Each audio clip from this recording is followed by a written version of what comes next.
क्योंकि बहुत समय लगेगा, क्योंकि बहुत बड़ा विस्तार है। तो देखिए अब यहाँ पर भगवान, देखो भगवान का स्वरूप का वर्णन कर दिया। भगवान की प्राप्ति से साधक योगी क्या कर लेता है, उपासना के माध्यम भगवान के इस प्रकार से चिंतन करता है।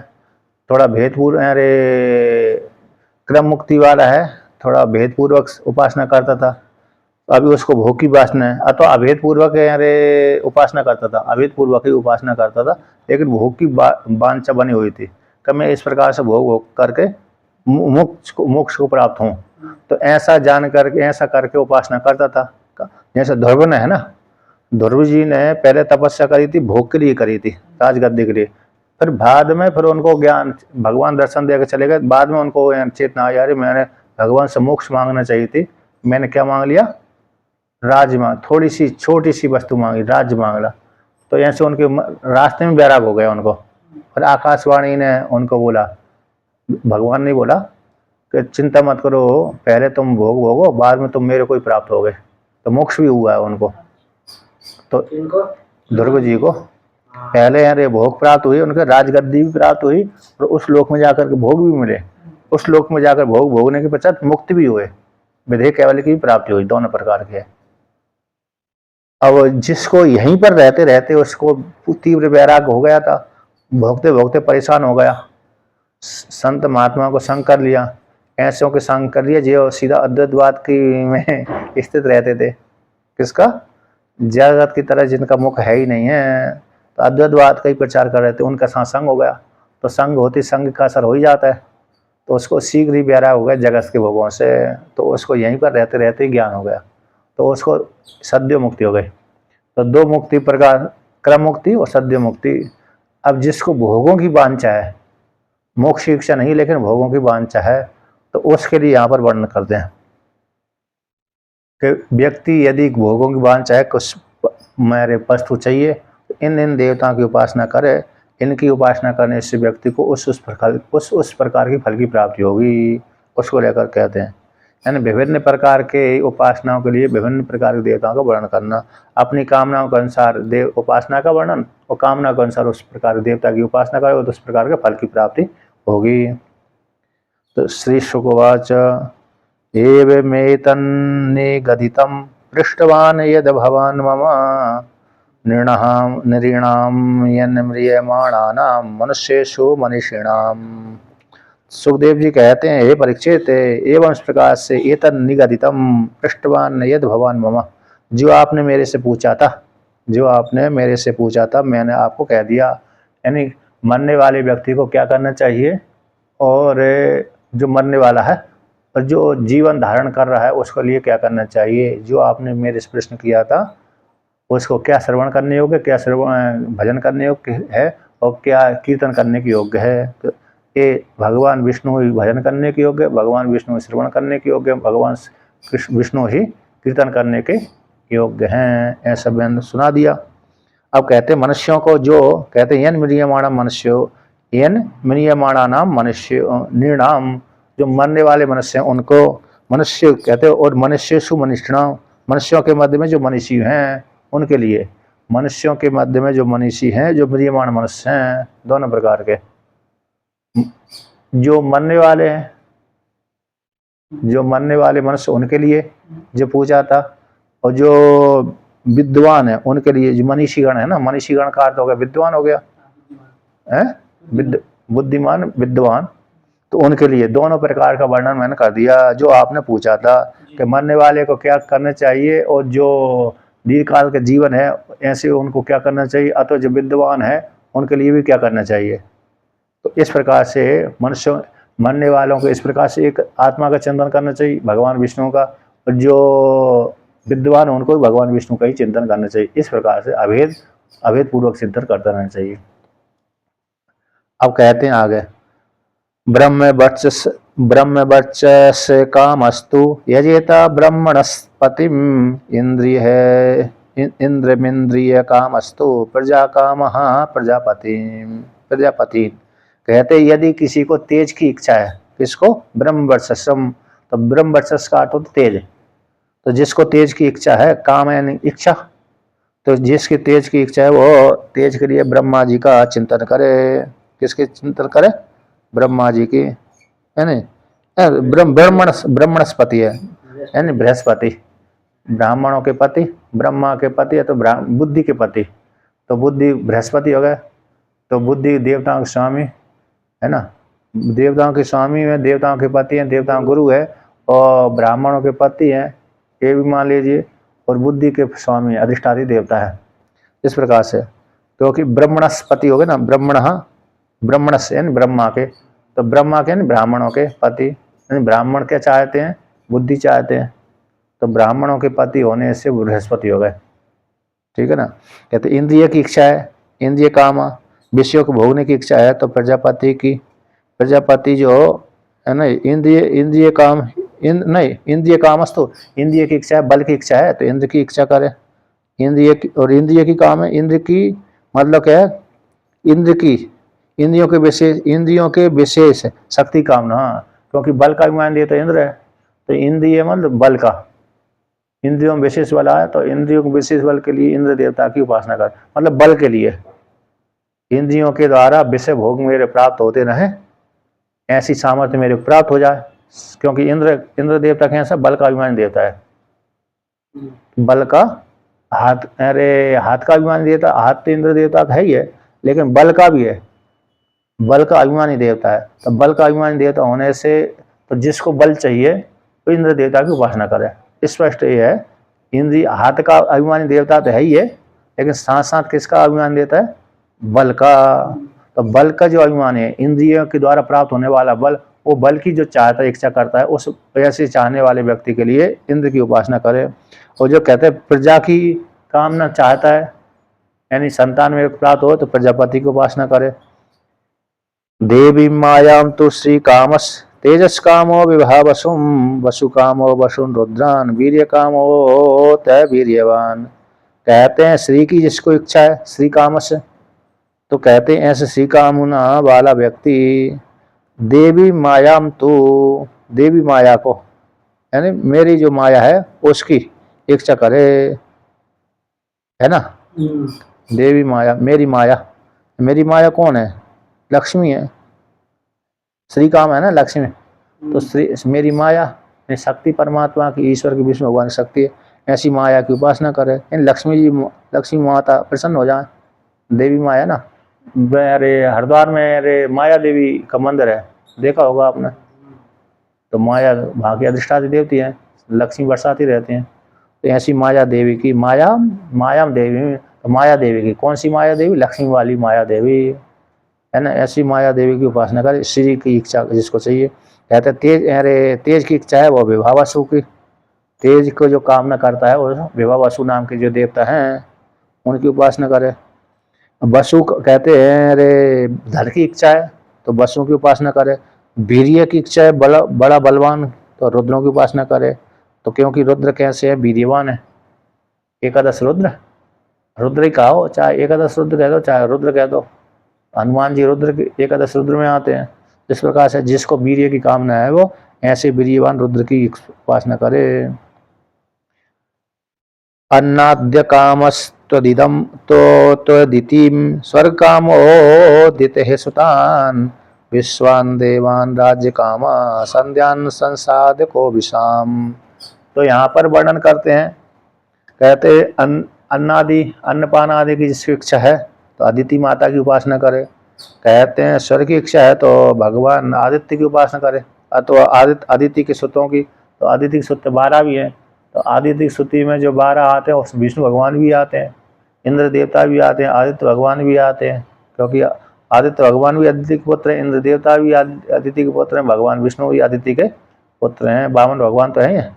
इस पर तो 12 जो आदित्य हैं तो उनकी उपासना करें, चाहे आदित्य भगवान की उपासना कर लो चाहे इंद्र देवता की उपासना कर लो। कहते हैं अरे राज्य की कामना है तो विश्व देवताओं की, विश्व देवा ये संज्ञा है, बहुत है, विश्व देवा नाम के देवताओं की उपासना करें। तो समुदाय के रूप में बहुत हो गए विश्व देवा, ऐसे जैसे ये देवता आते ना 33 देवता, इनके मध्य में ये नहीं आते। विश्वदेवा न से 12 आदित्य, एकादश रुद्र, 8 वसु, 2 अश्विनी कुमार, कितने हो गए? 12 आदित्य, एकादश रुद्र, कितने हो गए? 8 वसु, 2 अश्विनी कुमार, 33 देवता है। तो उसके भीतर ये नहीं आ रहा है ना विश्व देवान। तो विश्व देव नाम की संज्ञा देवता है। वो भी अलग है वो। हाँ, तो ये 33 देवता के मंदिर, 33 देवता एक प्रधान हो गए। तो विश्व देवता भी उन कोटि में आते हैं। यही है ना, 12 आदित्य, हाँ, 11 रुद्र, 8 वसु और 2 अश्विनी कुमार। अश्विनी कुमार के नाम क्या है? अश्विनी कुमार ही तो नाम है। अश्विनी कुमार तो एक सामान्य नाम है उन दोनों का, लेकिन उनके वैयक्तिक भी तो नाम है। दोनों जोड़ा रहे अश्विनी कुमार। अश्विनी और कुमार दो है क्या?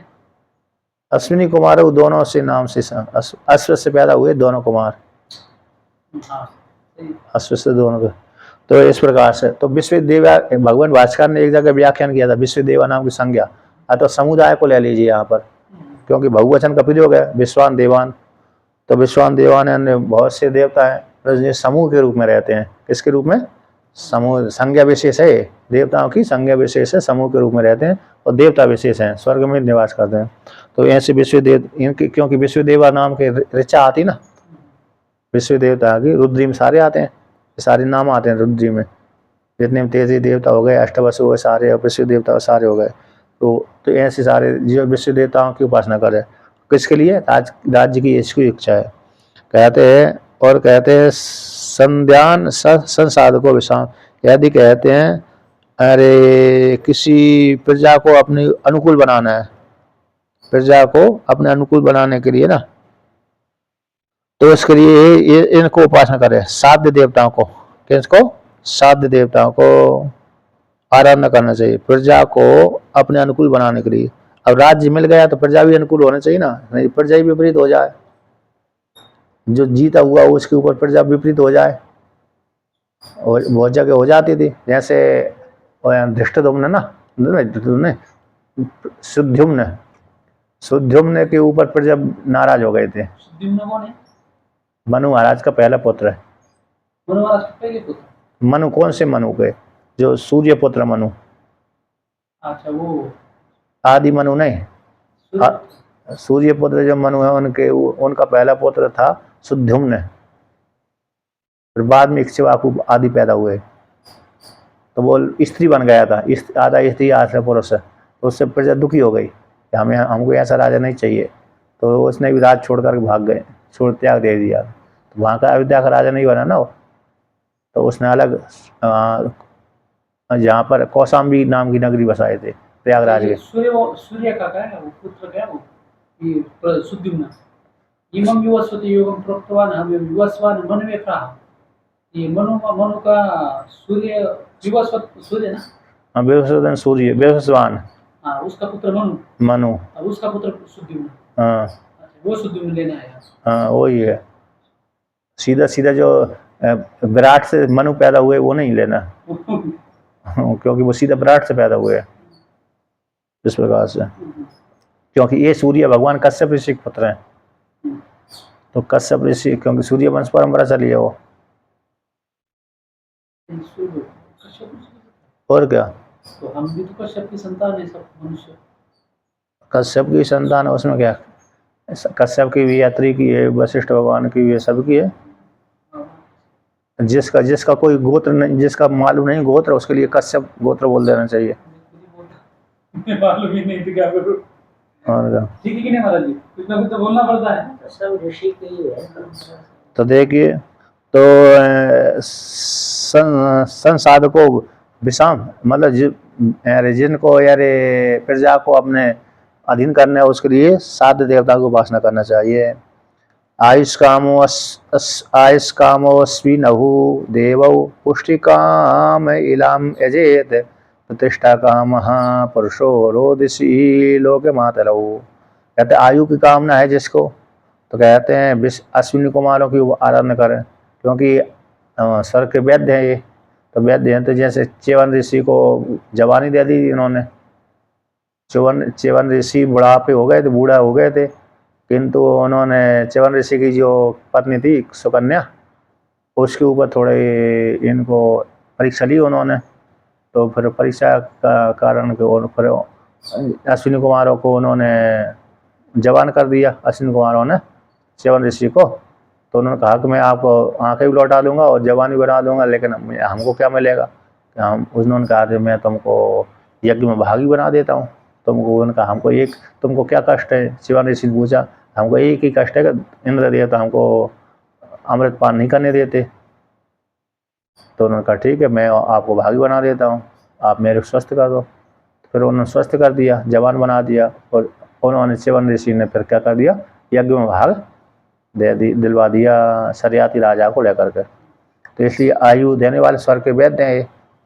तो वैद्य हैं, तो इस प्रकार से आयु की कामना वाले को आयुर्वैघ्यर्थम, यानी अजर अमर तो नहीं बनाते, है ना, अजर अमर तो नहीं बनाते, लेकिन हाँ निरोग बना देते हैं। इस प्रकार आयु कामना वाले को अश्विनी कुमार की उपासना करना चाहिए। कहते हैं पुष्टि की कामना वाले को शरीर हृष्ट पुष्ट रहे, इस प्रकार से पुष्टि की इच्छा से पृथ्वी और प्रतिष्ठा को चाहे तो लोक माता, कहते हैं इलाम, जो देवता की माता इला की यजन करना चाहिए। इजा है ना, दो देवो, तो यहाँ अश्विनव देवो का विशेषण है। देव शब्द किसका विशेषण है? अश्विनव को, ठीक है ना। और कहते हैं पुष्टि की इच्छा है तो फिर वह किसको, इला की आराधना करना चाहिए। इला नाम की जो देवी है ना, पुष्टि की इच्छा से पृथ्वी। हाँ, तो इला नाम की, इला यहाँ पर इला का नाम पृथ्वी होगा तो बात अलग है कि नहीं? पृथ्वी को उपासना कर, इला कहते हैं ना, तो इला की उपासना, पृथ्वी को उपासना। तो कहते प्रतिष्ठा कामो पुरुषो, प्रतिष्ठा काम पुरुषो रोदसी लोक मात्र, और पृथ्वी और प्रतिष्ठा चाहे तो लोक माता पृथ्वी, और रोदसी यानी आकाश, लोक मात्र, दो मात्र शब्द दो से आ जाता है। लोक मात्र हो ना, मात्र द्यावा प्रत्यय, द्यावा प्रत्यय, यहाँ पर लोक मात्र, तो लोक मात्र शब्द से दो वचन हो गया, मात्र है लोकाश्च, अरे पितरौ, क्या हो गया? पितरौ, माता च पिता, माताश्च पिताश्च इति, माता पितरौ, पितरौ हो गया, द्वंद्व समास हो गया। लेकिन यहाँ वहाँ पर तो लोप हो जाता है माता का, यहाँ पर लोक मात्र, तो यहाँ पर लोक माता से यहाँ द्व्युलोक और पृथ्वीलोक है। तो यहाँ पर प्रतिष्ठा चाहिए तो वो प्रतिष्ठा की इच्छा करने वाले है रोदसी। रोदसी यहाँ पर रोदसी शब्द से अरे क्या ले लेना चाहिए? तेजस्वी ले लेना चाहिए, यानी स्वर्ग लोक द्व्युलोक कैसे प्रकाशशील है, लोक मात्र लोक की माता है पृथ्वी, ये दोनों हो गए। रोदसी शब्द से, रोदसी है ना, द्व्युलोक हो गया, तेजस्वी है ना रोदसी, है द्व्युलोक हो जाएगा। और दूसरा तो और अर्थ नहीं किया इन्होंने। लोक मात्रा पृथ्वी आ गई, और रोदसी शब्द से आकाश ले लो, रोदसी शब्द से आकाश है, अंतरिक्ष होगा क्या? आकाश है, क्या लिखा तुमने? आकाश, द्व्युलोक, द्व्युलोक लिखा है, द्व्युलोक है, द्व्युलोक शब्द से पूरा आ जाता है। द्व्युलोक शब्द से स्वर्गलोक से लेकर के ब्रह्मलोक पर्यंत। हाँ, क्योंकि द्यावा पृथ्वी है ना, द्यावा पृथ्वी, द्व्युलोक और पृथ्वी, तो इस प्रकार इन दोनों के बीच में सारा ब्रह्मांड है। इस प्रकार से रोदसी शब्द से द्व्युलोक शब्द आता है, उसका आकाश इन्होंने कर दिया। इस प्रकार लोक पृथ्वी आ गया, पृथ्वी और द्व्युलोक। अब कहते हैं रूपाभिकामो गंधर्वान स्त्री कामा सर उर्वशी आधिपत्य कामः सर्वेषां यजेतः परमेष्टिनम। कहते हैं रूप की कामना है तो गंधर्वों की उपासना करे, रूपवान चाहिए तो उसकी गंधर्व की उपासना। स्त्री की कामना है तो उर्वशी अप्सरा की उपासना करे। अच्छा, यहाँ पर ये है ना, अरे इसको उर्वशी की कामना थी किसकी? पुरुरवा को। तो पुरुरवा ने उर्वशी की कामना बहुत करी थी, क्योंकि उसको छोड़ के चली गई थी उर्वशी। पहले तो अपने आप ही आई थी उर्वशी उसके पास में, फिर छोड़ के चली गई देवताओं की चालाकी से। अब चली गई तो उसको बड़ा दुखी हुए, उर्वशी की बहुत प्रार्थना करी। एक बार उर्वशी उसको मिल गई तो उसने कहा कि तुम मेरे को छोड़ कर क्यों चली गई? तो बड़ा प्रार्थना करी, अनुनय विनय किया। उसने कहा यदि तुमको मेरे को चाहिए तो गंधर्वों की आराधना करो। तो वहाँ पर पुराण में तो गंधर्वों की आराधना का वर्णन किया, यदि तुमको मेरे को चाहिए तो गंधर्वों की आराधना करो। तो वहाँ पर गंधर्वों की आराधना करी तो उसको फिर उर्वशी की प्राप्ति हो गई थी, उर्वशी लोग फल की प्राप्ति हो गई। अब फिर एक जहाँ पर पुराण भागवत पुराण के अनुसार तो उसको बैराग ही हो गया, उर्वशी से ही बैराग हो गया था। मोक्ष 11वें स्कंद में उसका प्रसंग आता है। 11वें स्कंद में भगवान श्री कृष्ण कहते हैं तो पुरवा को दृष्टांत देते हैं। तो इसलिए यहाँ पर रूपवान चाहिए तो गंधर्व की उपासना, स्त्री की कामना है तो उर्वशी की उपासना करे। गुरु जी की उपासना करे तो कैसी करे? विधि है और वो नाम वैदिक मंत्र है उसमें, तो देवताओं के वेद में मंत्र आते हैं उसके लिए। तो अरे जब राष्ट्रीय यज्ञ किया जाता है उसमें उर्वशी और पुरवा का आख्यान सुनाया जाता है। उसमें उर्वशी की कामना मतलब ये चिंतन थोड़ी करना है, मतलब आहुति डालने यज्ञ में उर्वशी नाम के से। मंत्र भी है, मंत्र भी है, मंत्र भी हो गया और आहुति डालना उसको। जिसको आहुति नहीं डाले मंत्र जाप करना, मंत्र जाप कर दिया है। सामने आ गई उसका जो सौंदर्य है उसको देख करके आदमी जो है यहाँ पर तो उसी की क्या जरूरत है? ये आदमी चुड़ैली आजकल पगला बना देती है बाबा को। नहीं, रिकॉर्ड हो रहा है, उसमें नाम भी आएगा क्योंकि आवाज आती है, रिकॉर्ड आएगा तो आपका नाम भी, मतलब इसमें आवाज भी आती है, पड़ोसी की आवाज भी आती है। मुझे लगा कि वो बाहर का नहीं खींच नहीं, बाहर का भी खींच लेता है नहीं। तो कहते हैं आधिपत्य कामा कहते हैं जिसको सभी के ऊपर अरे सर्वेशम आधिपत्य कामा, तो सभी के ऊपर स्वामित्व तो प्राप्ति चाहिए, इच्छा है इसको, आधिपत्य कामना है सभी के ऊपर मैं विजय प्राप्त करूं, तो ब्रह्मा जी की आराधना करें। परमेष्ठी नम है ब्रह्मा जी। यज्ञ में ये थे यशस काम कोश काम प्रसेत सम विद्या कामस्तु ग्रीष्म दाम्पत्यार्थ ओमहम सतीम। कहते हैं यदि यश की कामना है तो यज्ञ की आराधना करे, यज्ञ भगवान विष्णु है। और कोश की धन की कामना है तो प्रचेतगण, ये प्रचेतगण अरे 10 हुए थे शायद, प्रचेतस। इन्होंने यज्ञ किया, इनके यज्ञ की इतनी महिमा है इनकी कि इन्होंने एक बार जिस पात्र में भोजन करा दिया, दोबारा भोजन नहीं कराते थे, सोने के पात्र में भोजन कराते थे। जिन ब्राह्मणों ने एक बार जिस पात्र में भोजन कर लिया है उस पात्र को दोबारा नहीं छूते थे वो। प्रचेता जिनको ब्रह्मा जी को नारद जी ने बना दिया था। हाँ, वो ज्ञान दिया, ज्ञान दिया था वो। इसमें आएगा प्रंजन आख्यान उन्हीं के लिए है। दक्ष के पुत्र, हाँ, दक्ष के प्रजापति दक्ष के, और प्रंजन आख्यान होने के लिए। मतलब उनका ये इतना है ख्याति कि जो यज्ञ उन्होंने किया ना, तो ये उस यज्ञ में कहते हैं एक बार जो ब्राह्मणों ने जो भोजन कर लिया जिस थाली से, उस थाली को दोबारा प्रयोग नहीं करते, राजा फेंक देता था उधर। ब्राह्मणों को इतना दान दिया है तो ब्राह्मणों ने भी अपना दान, जो राजा ने इतना दान दिया था प्रचेतागणों ने, तो ब्राह्मण भी वो दान लेकर नहीं आए। राजा ने तो वो जिनको दे दिया वो तो राजा ले नहीं सकता, और ब्राह्मणों ने कहाँ ढोएंगे तो कहाँ ढोए, ब्राह्मण भी छोड़े आए। जितना ला सके ब्राह्मण उतना ठीक है, लेकिन तो बात बहुत धन तो छोड़े आया, तो वो धन कहाँ गया, तो हिमालय क्षेत्र में छोड़ दिया। वही धन को युधिष्ठिर महाराज ने यज्ञ में लगाया था। वरुण का है, वरुण की लिखा है, खजाने की लालसा और वरुण की। हाँ, तो वरुण प्रचेतागण उसी में आ जाते हैं, तो प्रचेता ले लीजिए, वरुण ले लीजिए, कछु ले लीजिए, प्रचेतागण ले लीजिए। खजाने की लाल, क्योंकि वो खजाना भी ये भी है किसमें, यानी समुद्र में खजाना भरा हुआ ही है, ढेर का ढेर है ये खजाना समुद्र है, इसलिए समुद्र का अभिमान देता कौन है, वरुण देता हो गया, तो प्रचेतस नाम उसका भी हो गया। विद्या कामस्तु ग्रीष्म, विद्या की इच्छा है, ब्रह्म विद्या और सामान्य विद्या, विशेष विद्या, तो भगवान शिव जी की आराधना करे। और दाम्पत्य की इच्छा है तो माता उमा सती की दोनों की उपासना करे। एक पार्वती कर दे चाहे सती कर ले, है ना, सती भी है, सती उमा की कर ले, सती जो सती है ऐसी उमा की उपासना करे, सती जो है उसी उमा की आराधना करें। धर्मार्थ उत्तम श्लोकम तंतुम तन्वन तन्वन पितॄन् यजेत रक्षा कामः पुण्य जनानो जस कामो मरुद्गणान।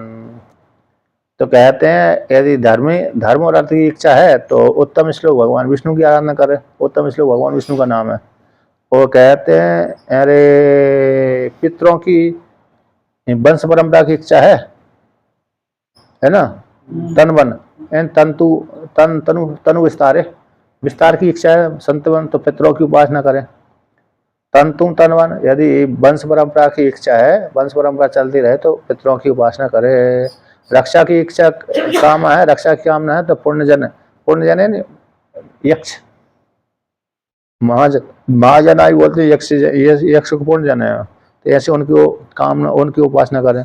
ओजस की कामना है, तेज की कामना है तो मरुदगणों की। यदि पहले तेज भी आ गए ना, रुद्र देवता को लेकर के भी तेज आ गए, यहाँ भी आ गया, बीच बीच में अलग, क्योंकि सारे देवता है ना, तो इस देवता की उपासना भी कर सकते हैं, उस देवता की उपासना भी कर सकते हैं। यानी दो देवता की उपासना भी अलग अलग कर सकते हैं। यदि इसको नहीं करना है तो इसको भी कर सकते, इसको नहीं करना है तो इससे भी कर इससे भी तेज की प्राप्ति हो जाएगी, उससे भी प्राप्त हो जाएगी। इसलिए दो क्योंकि ओजस काम बोल दी ना, पीछे वीर्य काम दिया। रुद्र की उपासना करने ओजस तेजस्वी है ना, और ब्रह्म वर्चस्वी आ गया। ब्रह्म वर्चस्व ब्रह्म विद्या आ गई थी। ओजस यानी वीर्यवान रुद्र की आ गए थे। इस प्रकार से राज तो ओजस काम है मरुदगणों के। मरुदगण कितने होते हैं? 49 होते हैं। तो इसी दिति और अदिति के दोनों के पुत्र देवता बने हुए हैं। यद्यपि दिति अदिति के पुत्रों को, अदिति के पुत्र तो देवता बन ही गए थे, लेकिन दिति के पुत्रों को देवता नहीं बनने दिया था इंद्र देवता ने।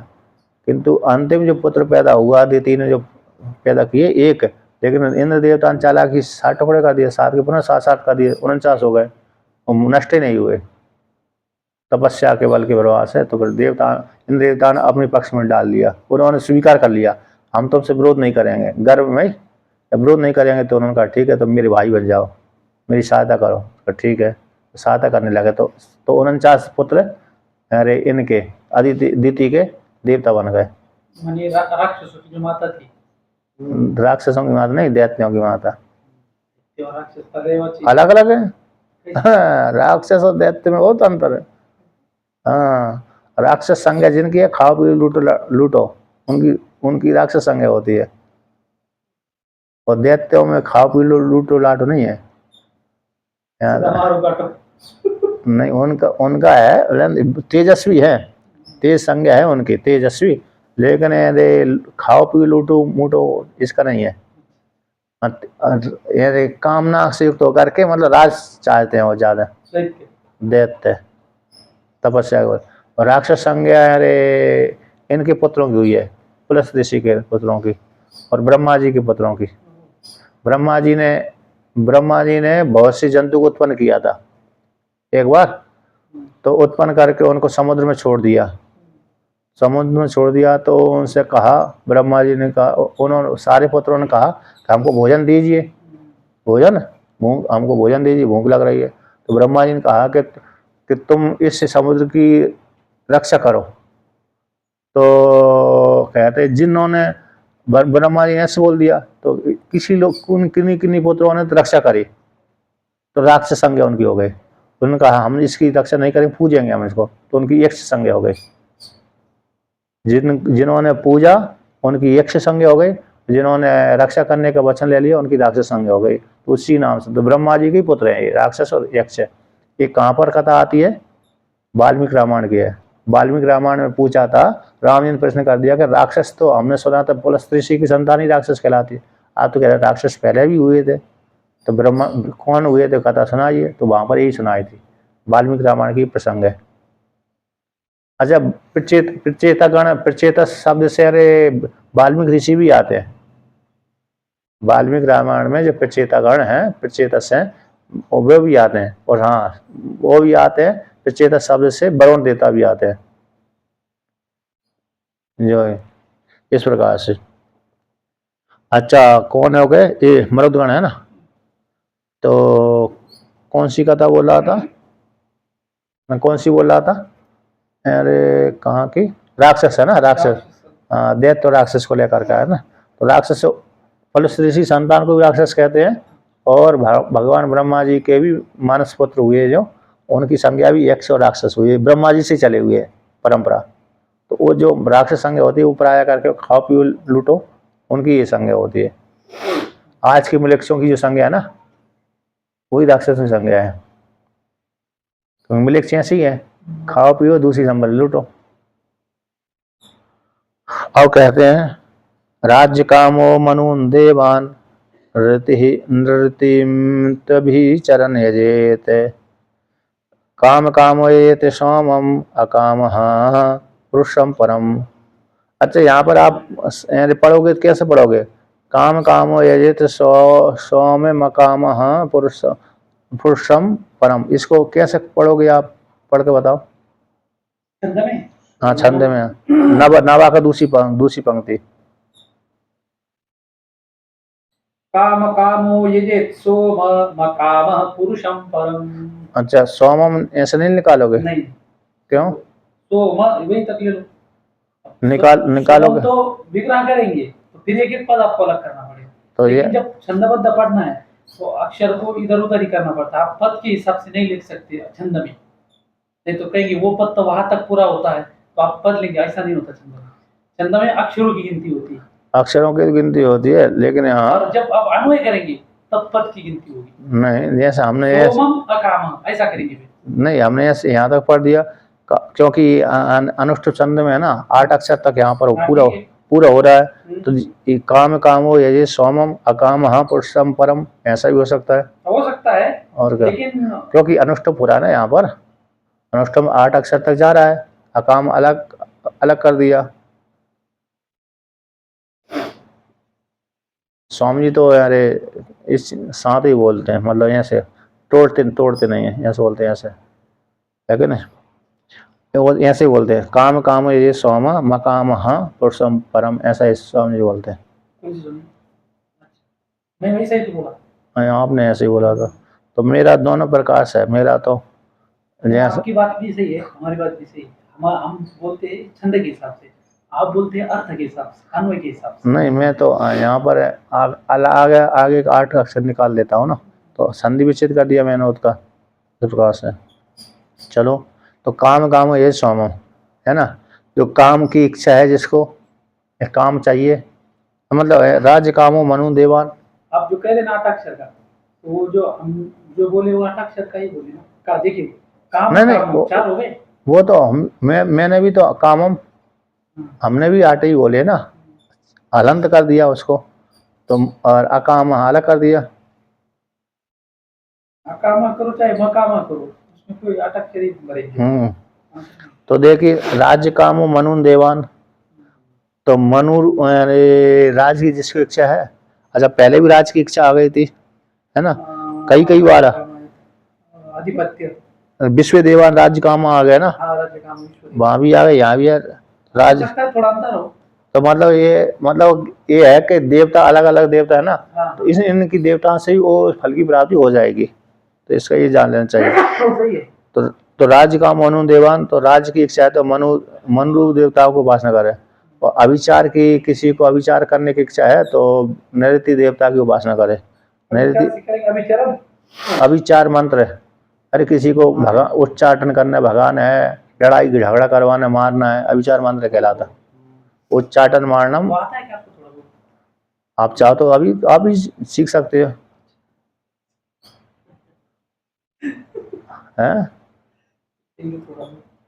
नहीं, वो जो आप मंत्र करते उसी से अविचार हो जाता है। ऐसा थोड़ी है कि अरे मंत्र दूसरा ही ले जाए, नहीं, उसी मंत्र से जो आप उपासना करें उसी से ही। हाँ, अभी आपने वो प्रक्रिया पढ़ी नहीं है, प्रक्रिया पढ़ी नहीं है। देवी भागवत पुराण में गायत्री से ही विचार होता है। गायत्री जो मंत्र है ना, देवी भागवत में वर्णन किया कि इस मंत्र को ही इससे ऐसे विधि से करेंगे, उसी मंत्र को, मंत्र वही है, तो आप वो अविचार के नाम से करेंगे, अविचार ही फल देगा, अब दूसरे व्यक्ति को इस प्रकार से हो जाएगा काम उसका। यश के लिए करना तो उस प्रकार का फल देगा गायत्री मंत्र, दूसरे के साथ गलत कार्य करना है उसके लिए तो वो भी मंत्र दे देगा। अरे यही तो किया गणेश जी। यहाँ पर जो त्र्यंबकेश्वर में क्या घटना घटी है, उपासना क्या उन्होंने कौन सी उपासना करी थी? वैदिक उपासना करी थी, गणेश जी की आराधना करी थी। और गणेश जी की आराधना अविचार वाली नहीं है, लेकिन उन्होंने प्रयोग किस में कर दिया? अविचार में कर दिया। त्र्यंबकेश्वर की उत्पत्ति की कहानी तो यही है। जो ब्राह्मणों ने गौतम ऋषि को बछड़ गए थे, तो उन्होंने किसकी आराधना करी? गणेश जी की आराधना करी। और गणेश जी तो वैदिक है, अब वैदिक है तो विपरीत फल कैसे दे सकते हैं? लेकिन वही वैदिक फल भी यदि उस कामना से करेंगे तो विपरीत फल दे देगा। विपरीत मतलब दूसरे का, तो अविचार में तो प्रयोग हो गया उनका गणेश जी की आराधना इस प्रकार से। तो इसलिए जितने भी जो मंत्र पढ़ते हैं उनको अविचार के लिए करना, प्रयोग करना, विनियोग करना, तो इस प्रकार से हो जाता है इस प्रकार से। तो कहते हैं अविचार के लिए नैऋत्य देवता की आराधना करे। काम की इच्छा है कामदेव की, कहते हैं सोम की आराधना करें। और कहते हैं निष्काम की इच्छा है तो भगवान विष्णु की आराधना करें। अकाम है ना, अकाम चाहता है तो भाई परम पुरुष परमात्मा की आराधना करें। अब यहाँ पर सार निकालते हैं इस श्लोक के द्वारा, 10 श्लोक के द्वारा, 10वें के द्वारा सार कहते हैं। अकाम सर्व कामो व मोक्ष काम उदारधि तीव्रण भक्ति योगेन यजेत पुरुषम परम। कहते अकाम हो चाहे सर्व काम हो या तो मोक्ष काम हो, उदार बुद्धि वाला तीव्र भक्ति योग के द्वारा उसको क्या करे? परम पुरुष परमात्मा की यजन करते रहना चाहिए, है ना। परम पुरुष परमात्मा की यजन करे तीव्र भक्ति योग से, वो सारे अकाम की प्राप्ति होगी, सर्व काम की प्राप्ति होगी, मोक्ष काम की प्राप्ति हो जाएगी। इस प्रकार सभी कामों की प्राप्ति हो जाएगी। जिस उद्देश्य चाहे उसी उद्देश्य से कामना को भगवान जो परम पुरुष से यजन करे भक्ति योग के द्वारा, तो उस प्रकार से आराधना करेगा, सारे फल की प्राप्ति हो जाएगी। जिस कामना से उद्देश्य, जिस कामना को लेकर के उपासना करे उसी कामना की फल की प्राप्ति हो जाएगी। इसलिए अकामा सरकाम मोक्ष कामा उतार दियो। तो ऐसे उदार बुद्धि वाले जो मनुष्य, जो बुद्धिमान पुरुष है, उदार बुद्धि वाला बुद्धिमान पुरुष अकाम को चाहता है तो अकाम वाले तब भी भगवान की वो विष्णु की वो आराधना कर भक्ति योग से युक्त होकर के। सर्व काम चाहिए तो तब भी भगवान विष्णु की, और कहते मोक्ष इच्छा है तब भी भगवान विष्णु की। इसलिए निष्काम समस्त कामना से तो अथवा मोक्ष की कामना को चाहता है तो भगवान भक्ति योग के द्वारा केवल पुरुषोत्तम परमात्मा की आराधना करें। एतावानेव यजितामिह निःश्रेयसोदयः, एतावानेव यजितामिह निःश्रेयसोदयः, भगवत्यचलो भावो यद भागवत संगतः। कहते इतना ही यजन करने वालों को यहाँ पर निःश्रेयस के उदय हो जाए, इतना ही करना चाहिए, जिससे मोक्ष फल की प्राप्ति हो जाए। इतना ही यजन करने वालों का यजन करना चाहिए। कहते भगवान में अचल भावो, भागवत, और कहते भागवतों के साथ संग। इस प्रकार से जिस किसी भाव से भगवान का भजन करना, इतना ही करना चाहिए यजन करने वालों के लिए। इस प्रकार से करना चाहिए कि जिससे भगवान का क्या हो जाए, भगवान के का भजन करने से निश्चय रूप फल की प्राप्ति हो जाए, निश्चय उदय हो जाए और भगवान में अचल भाव प्राप्त हो जाए। और कहते हैं उस प्रकार से करना चाहिए लोगों को, मनुष्य को, कि भागवतों के संग, भागवत संगता, भागवतों के साथ संग कर लेने से निश्चय रूप फल की प्राप्ति हो जाती है और अचल भगवान की प्राप्ति हो जाती है। क्यों? भागवतों के साथ संग करेंगे ना तो फिर वो धीरे धीरे से उसको वैराग की भावना कराते भक्ति कराते पर अद्वैत में प्रतिष्ठित करा देते हैं, है क्या नहीं। इसलिए नियम है आप भागवतों के साथ संग करिए, अर्थ हम लोगों के साथ संग करिए, है कि नहीं।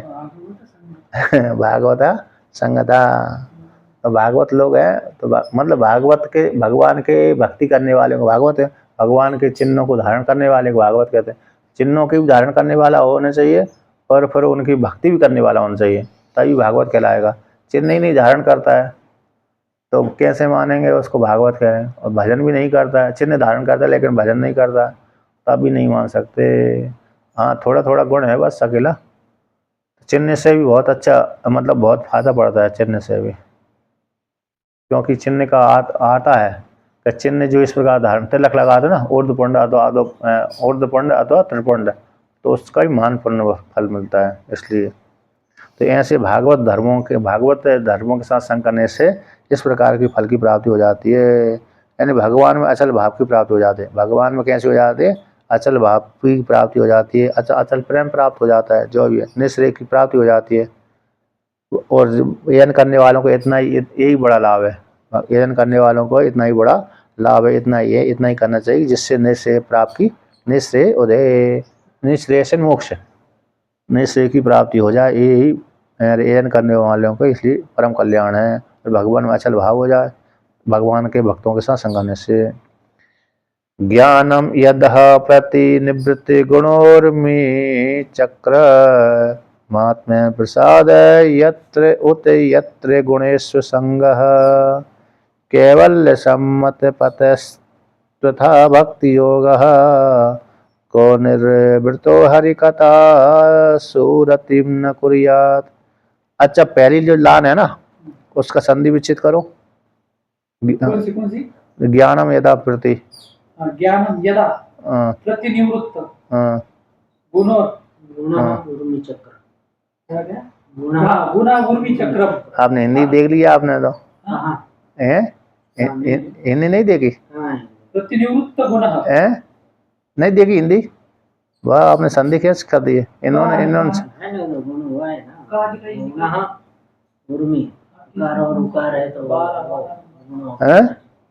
गुणा फिर विसर्ग कैसे बोल रहे हैं? गुण विसर्ग कैसे बोल रहे हैं आप? गुण, हाँ ऐसे बोल रहे हैं। गुण बोलना पड़ेगी फिर आपको, गुण बोलना पड़ेगी आपको। गुण हाँ बोलोगे तो फिर विसर्ग हो जाएगा ना वहां तो गुणा गुण गुण है, ऐसा बोल। गुण अरे गुण कैसे होगा? क्यों कैसे होगा ये? संधि विच्छेद, संधि तो गुण उर्मी चक्र, गुण उर्मी चक्र, गुणा के गुण, गुणा भी ले सकते, गुण उर्मी चक्र है। हाँ, गुण उर्मी, गुण उर्मी चक्र है। ऐसा आपने थोड़ा बोला तो ठीक था, लेकिन इन्हें शुरू में गलती हो गई थी इनके। नहीं तो सीधा पढ़ दिया ना। एक बार हम पंचदशी पढ़े थे, वहां पर उर्वी शब्द आता है। हम पृथ्वी जल तेज तक तो ले जाते थे, जल तेज वायु आकाश तक ले जाते थे, आकाश वायु तेज जल तक ले जाते, आगे उर्वी में गड़बड़ हो जाते थे। और संधि भी क्योंकि शब्द सुना नहीं था हमने, जल और भी वहाँ पर, तो कैसे करें तो समझ में नहीं आया उर्वी का। फिर बाद में फिर सभी से पूछा, मेरे से, रमन जी से, शास्त्री जी महाराज से, विजयपुरी महाराज, विजयानंद जी महाराज से, कोलन जी महाराज से, 7-8 महात्मा, किसी ने नहीं बताया। संधि विच्छेद नहीं हुई क्योंकि शब्द सुना ही नहीं था। तो फिर मतलब ज्यादा व्यवहार में नहीं आता, नहीं अपार्ट में भी ज्यादा नहीं आता है। तो फिर वो यार संधि विच्छेद है, उर्मी है, भिरमी है, उर्मी घूमने वाली, उर्मी चक्र।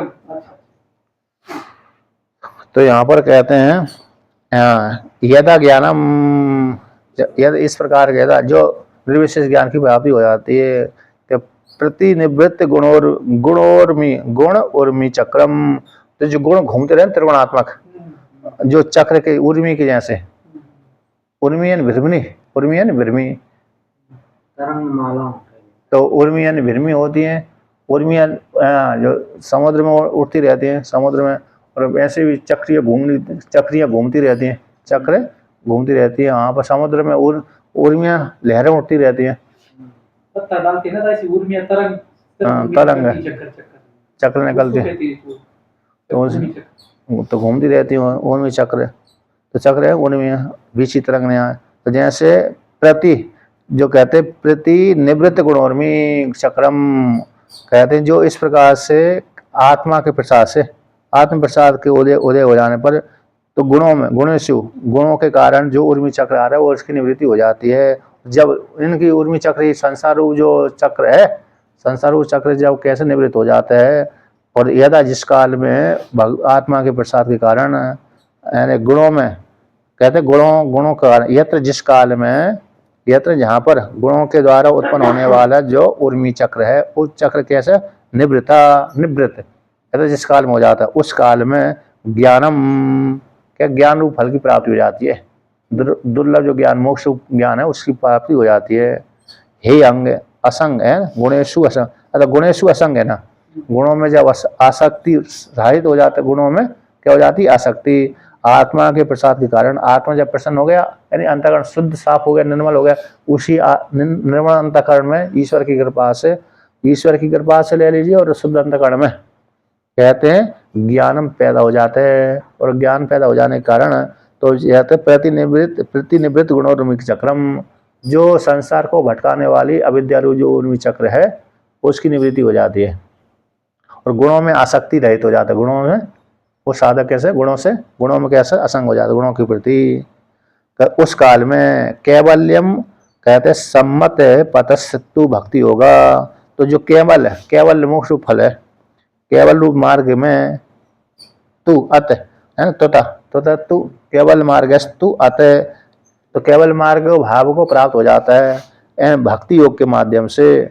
तो भक्ति योग के माध्यम से ऐसे जिस परमात्मा के संग आत्मा की प्रभाव से, जिस परमात्मा के संग से, जिस परमात्मा के भजन करने से, जिससे परमात्मा के भजन से भागवतों के साथ संग करने, ऊपर के ले लीजिए, भागवतों के साथ संग कर लेने से, भागवत के साथ संग कर लेने से, भगवान का भजन कीर्तन आदि कर लेने से कहते हैं उन भगवान क्या करें बुद्धि योगम, तो बुद्धि योग प्रदान कर देने के कारण, इस आत्मा की प्रसन्नता के कारण, ईश्वर की प्रसन्नता के कारण उस साधक को क्या हो जाता है, ज्ञान की दुर्लभ ज्ञान की प्राप्ति हो जाती है। उस ज्ञान के माध्यम से प्रतिनिवृत्त गुणोन्मुख चक्रम, तो संसार उस चक्र कैसे जो होता है उसको छुड़ा देते हैं, और गुणों में आसक्ति रहित हो जाता है। ऐसा साधक है उस काल में ऐसे केवल रूप पद को देने वाले, केवल जो पद है सम्मत पद, उस पद को देने वाले ऐसे भगवान, कहते हैं ऐसे भगवान में भक्ति योग के माध्यम से जो उस फल की प्राप्ति कर लेता है।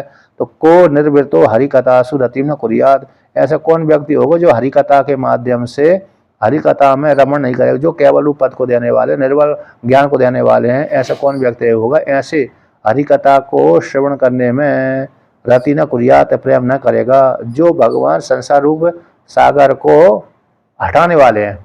और निर्वृत्त है ना, तो निवृत्त यानी हटाने वाले को, निवृत्त यानी इससे क्या हो जाए ज्ञान की प्राप्ति कराने वाले, निवृत्त जिस परमात्मा की हरि की कथा है, हरि की कथा में निर्मल यश की प्राप्ति होती है, ज्ञान की प्राप्ति होती है। ऐसे भगवान विष्णु की कथा में को रति न कुर्यात्, कौन व्यक्ति होगा रति नहीं करेगा, यानी प्रेम नहीं करेगा, यानी भगवान विष्णु की कथा कौन श्रवण नहीं करेगा। इस प्रकार से यानी यहाँ पर ये है, अरे प्रतिनिवृत्त गुणोर्मी की और भी यदि शुद्ध होकर के आनंद अनुभव करने लगता है। हाँ, केवल पद को प्राप्त हो गया, गुणों की आसक्ति नहीं, आत्मा का प्रसाद हो जाने पर, यानी आत्मा यहाँ अंतःकरण ही ले लिया, ईश्वर की प्रसन्नता, आत्मा का अंतःकरण, उसी आत्मा के अंतःकरण में निर्मल ज्ञान प्राप्त हो गया, और उसी ईश्वर की कृपा से क्या हो जाता है, केवल पद को अग्रगामी हो जाता है, केवल पद की प्राप्ति हो जाती है।